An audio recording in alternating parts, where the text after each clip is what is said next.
તો ભારત પાકિસ્તાન વચ્ચે જે તણાવની સ્થિતિ ઊભી થઈ હતી એવામાં માછીમારોની હાલત વધુ કફોડી બની હોય તેવા સમાચાર મળી રહ્યા છે।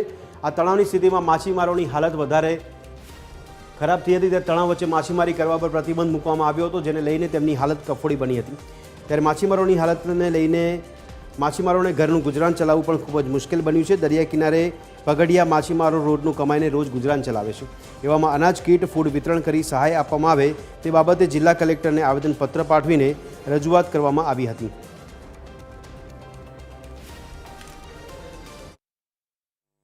દરિયાઈ કિનારા ઉપર જે પ્રતિબંધ મૂકવામાં આવ્યું છે ત્યારે હાલની પરિસ્થિતિ ખૂબ ગંભીર બની છે। જે પગડિયા લોધી જે માછીમાર જે રોજનું કમાય અને રોજનું ખાય છે તેની હાલની પરિસ્થિતિ ખૂબ જ ગંભીર બની છે।